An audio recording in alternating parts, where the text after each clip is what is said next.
प्यारे बच्चों, आज विज्ञान विषय में क्लास 7 का टॉपिक लेकर आई हूँ प्रकाश संश्लेषण। तो प्रकाश संश्लेषण समझने से पहले हम इसका अर्थ समझते हैं। प्रकाश संश्लेषण दो शब्दों से मिलकर बना है, प्रकाश जमा संश्लेषण। प्रकाश मीन्स सूर्य का प्रकाश या लाइट, और संश्लेषण यानी सिंथेसिस का मतलब बनाना, या सरल शब्दों में हम कह सकते हैं प्रकाश संश्लेषण एक ऐसी प्रक्रिया है या एक ऐसा तरीका है जिससे पौधे अपना भोजन बनाते हैं। आओ आज हम ये जानें कि प्रकाश संश्लेषण क्या है। तो सबसे पहले बेटा प्रकाश संश्लेषण की समीकरण के बारे में पढ़ते हैं। प्रकाश संश्लेषण की क्रिया की समीकरण है कार्बन डाइऑक्साइड प्लस जल, सूर्य का प्रकाश, chlorophyll, carbohydrates, oxygen. Carbon dioxide को दिखाते हैं, शो करते हैं, फार्मूला है CO2, जल का है H2O, सूर्य का प्रकाश सनलाइट, क्लोरोफिल, और कार्बोहाइड्रेट्स का है C6H12O6, और ऑक्सीजन का जो फार्मूला है वो है O2। ठीक है बेटा। अब इन्हीं जो ये कच्चे पदार्थ हैं या भोजन बनाने के लिए जिन कच्चे पदार्थों की जरूरत पड़ती है उनके बारे में हम धीरे धीरे बारी बारी से एक एक करके पढ़ेंगे। ठीक है बेटा। देखो, सबसे पहले हम लेके चलते हैं जल। ठीक है। तो बेटा जब आपकी मम्मी खाना बनाती है, ये क्या है, चावल, और जब चावल को उबालती है तो इसमें उबालने के लिए क्या जरूरत होती है, जल की। तो इसका मतलब जब हम खाना बनाते हैं तो हमें जरूरत होती है जल की। उसी प्रकार पौधों को भी जल की जरूरत होती है। लेकिन पौधे जल कहाँ से लेते हैं? पौधे जो हैं वो जल लेते हैं जड़ से। तो ये जो मैंने आपको एक पौधा दिखाया है बेटा, ये है जड़, तना, पत्तियां, ये हम कक्षा 6 में पढ़ चुके हैं पौधे के भाग। तो यहाँ पे जो आपको ब्लू ब्लू कलर का है ये हमारा है पानी, जिसको हम कह देते हैं जल। और जो काले रंग का जो दिखाई दे रहा है वो हमने इस पौधे में डाल रखी है खाद। खाद किस लिए डालते हैं? ताकि पौधे को पोषक तत्व मिल सके, यानी पोषक तत्वों की पूर्ति के लिए खाद डाला जाता है। और इसे हम क्या कह देते हैं, खनिज लवण। ठीक है बेटा। जल और खनिज लवण कहाँ पाए जाते हैं? जड़। पौधे की जड़ में जो जड़ों में जल और खनिज लवण पाए जाते हैं, तो ये जो जड़ है वो जल को लेकर अगले पार्ट तक पहुंचाती है। अगला पार्ट कौन सा हो गया? तना। कौन सा भाग हो गया? तना। तने तक लेकर पौधे के दूसरे भागों तक पहुंचाती है। दूसरे भाग यानी कि पत्तियों तक पानी पहुंचा देती है। तो ये क्या हो गया बेटा? पत्तियां।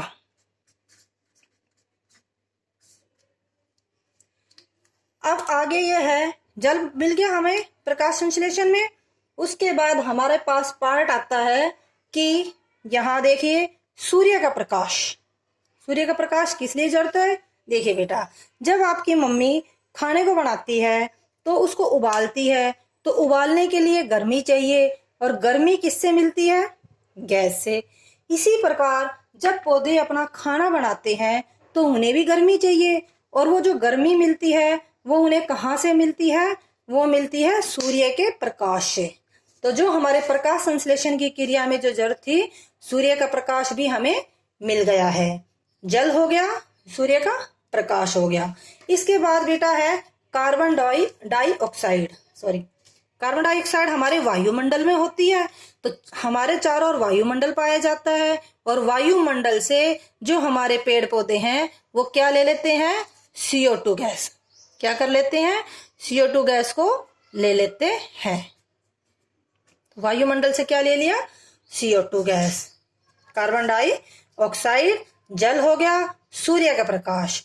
अब जो हमारा चौथा है क्लोरोफिल। इसी प्रकार क्लोरोफिल देखिए बेटा, मैं एक पत्ती लेकर आई हूं आपके लिए। इस पत्ती में जो हरा रंग दिखाई दे रहा है, हरे रंग का एक द्रव्य पाया जाता है जिसको क्लोरोफिल कहते हैं, और इस क्लोरोफिल की वजह से ही इस पत्ती का रंग हरा होता है। और बेटा जो ये पत्ती हरे रंग की है, क्लोरोफिल की वजह से ही ये सूर्य के प्रकाश को ट्रैप कर पाते हैं, कैद कर पाते हैं। और क्लोरोफिल ना हो तो सूर्य के प्रकाश को पत्तियां नहीं ले पाएंगी, और यदि सूर्य के प्रकाश को पत्तियां नहीं ले पाती हैं तो वो खाना भी नहीं बना पाएंगी, और हमारी जो प्रकाश संश्लेषण की जो क्रिया है वो भी नहीं हो पाती। तो इस प्रकार प्रकाश संश्लेषण में पत्तियों का बहुत महत्व है। तो बेटा यहाँ तक हमारा हो गया है। ये हमने क्या बनाया है, ये सारी हमारी कच्चे पदार्थ हैं। प्रकाश संश्लेषण के लिए जो खाद्य पदार्थ या कच्चा पदार्थ है वो जल हमने पढ़ लिया है, कार्बन डाइऑक्साइड के बारे में पढ़ भी लिया है, सूर्य का प्रकाश भी, और क्लोरोफिल, इन सभी के बारे में हमने पढ़ लिया है। उसके बाद प्रकाश संश्लेषण की क्रिया होती है। क्रिया के बाद कार्बोहाइड्रेट्स बनता है। कार्बोहाइड्रेट्स क्या है, जो आपको ये दिखाई दे रहा है ये कार्बोहाइड्रेट्स ही है। कार्बोहाइड्रेट्स दिखाई देता है। क्या पेड़ पौधों को भी कार्बोहाइड्रेट्स या खाने की जरूरत पड़ती है? हाँ बेटा, पेड़ पौधों को भी खाने की जरूरत पड़ती है। हमें क्यों पड़ती है? हमें इसलिए होती है ताकि हम स्वस्थ रह सके, मजबूत रह सके और हमें एनर्जी मिले।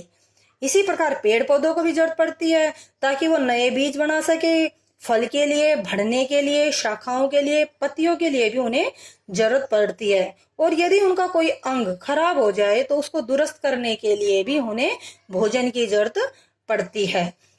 और कभी कभी यदि सूरज ना उगे और मान लो जो भी हमारे रिक्वायरमेंट है, जो जरूरत चीज है, जल ना मिले, तब वो क्या करेंगे? खाना नहीं बनेगा तो रह कैसे पाएंगे? तो इस प्रकार जो वो खाना बनता है, कार्बोहाइड्रेट्स जो बनाते हैं, उनको वो स्टार्च के रूप में स्टोर कर लेते हैं, और जब कभी प्रकाश संश्लेषण की क्रिया नहीं कर पाते उस भोजन का प्रयोग करते हैं। तो कार्बोहाइड्रेट्स हमारा हो गया। और उसके अलावा बेटा हमारे पास है ऑक्सीजन। ऑक्सीजन क्या है?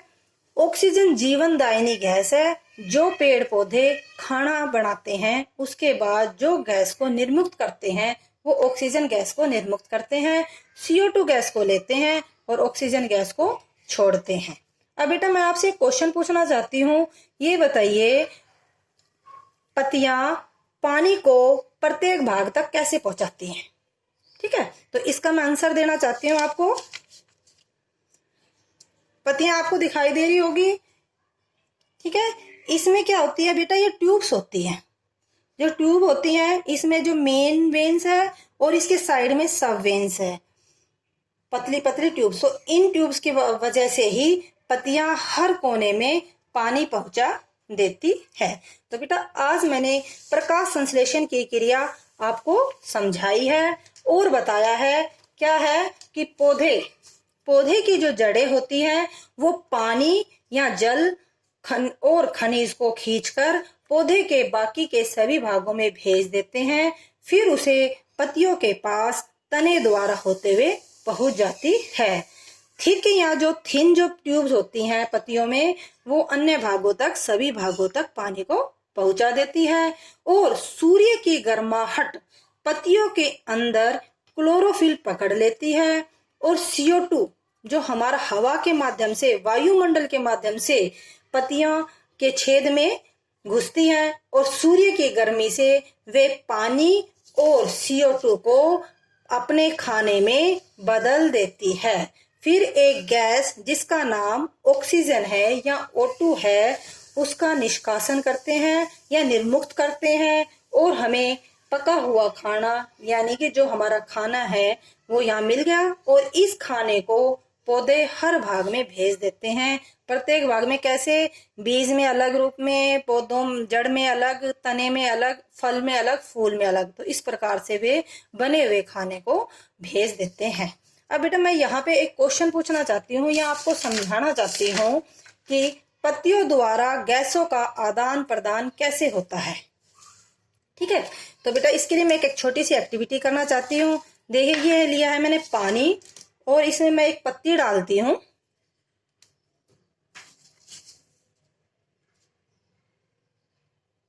ठीक है, इसमें बेटा आपको बुलबुले दिखाई दे रहे होंगे।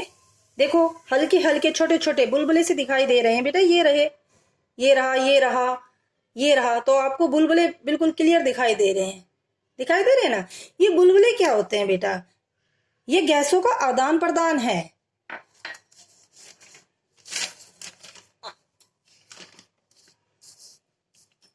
देखो बेटा, ये हमारी पत्ती होती है, ठीक है।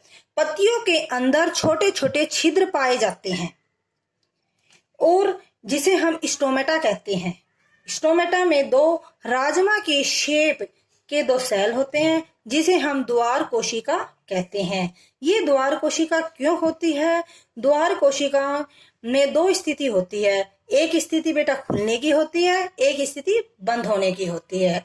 तो जब इसी स्थिति में या ये कोशिकाएं CO2 और O2 के आदान प्रदान में उत्तरदायी होती है। तो इस प्रकार से CO2 गैस को ले लिया जाता है और O2 गैस को इन्हीं छिद्रों के द्वारा छोड़ दिया जाता है या निर्मुक्त कर दिया जाता है। इस प्रकार जो स्टोमेटा होता है वो हमारे गैसों के आदान प्रदान करने में सहायक है। तो बेटा आज हमने क्या सीखा है? आज हमने प्रकाश संश्लेषण सीखा है कि प्रकाश संश्लेषण क्या होता है। हरे पौधों द्वारा सूर्य के प्रकाश में मिट्टी से जल और खनिज लवण लेकर क्लोरोफिल की सहायता से भोजन बनाने की क्रिया को प्रकाश संश्लेषण कहते हैं। तो मैं उम्मीद करती हूँ बेटा आपको प्रकाश संश्लेषण समझ में आ गया होगा। Thank you.